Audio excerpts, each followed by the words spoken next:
So this is probably the last Skipper suit that we'll make because it was the last two Skipper toys. And the customer wanted the belly to actually be not clear. So I don't know if I'd ever do this again. This was an incredible amount of work because of all the curves. It actually took a couple of days to really pull this off.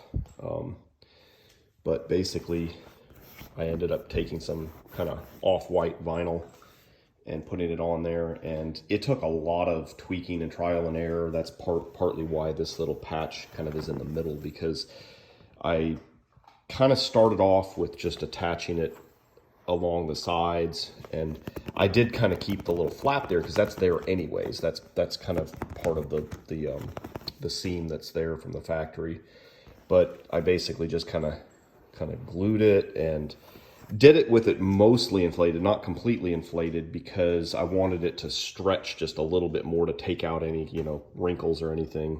But then what I ran into was, as I was going down, it was kind of hard to not avoid having excess in this area. So I decided, well, I'm just going to have to do a relief cut. And I basically kind of just cut up the middle. And that kind of turned into a big ordeal. That took a lot of finagling to get that to lay right. And about the only thing I could really do is put a patch over the middle of it. And then once I got down to the legs, they were really difficult to try to stretch and then deal with that curve. So what I did was I decided to go ahead and just cut my material across and stop the top part kind of at that point. And then I actually ended up going to the tail, which is way back here.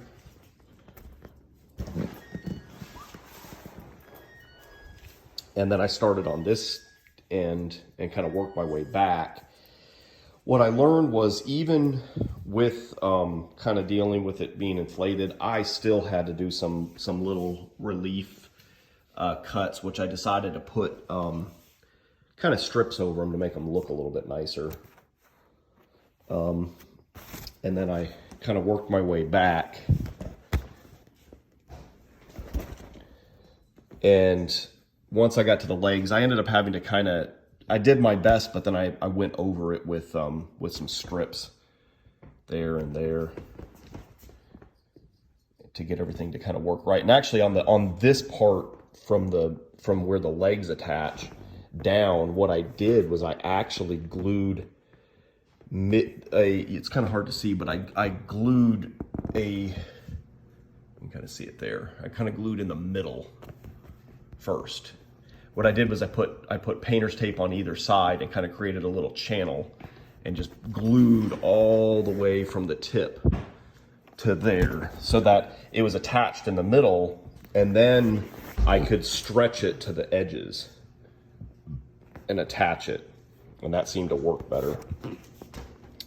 And then, of course, when I got to the edges, I still had some slack, so that's why I had to do these little relief cuts to kind of get it all to come together. So yeah, when I told the customer I'd go ahead and do this, I kind of thought, it's no big deal.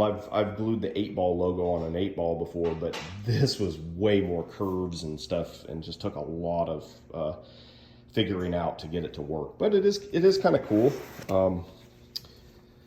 It came together. I'm fairly happy with it. Wish I could have done it without so many cuts and patches, but I mean, ultimately it, even from a distance and stuff, it actually doesn't look too bad. I did have some wrinkles and stuff in various places, but what I did was I used a blow dryer to heat it up, and then they kind of worked their way out. What I did was I did it with it just barely inflated because I didn't want to heat stretch it. And if you were to do it inflated like this, you'd end up with big bulges. So anyways, after a lot of hours, it's done.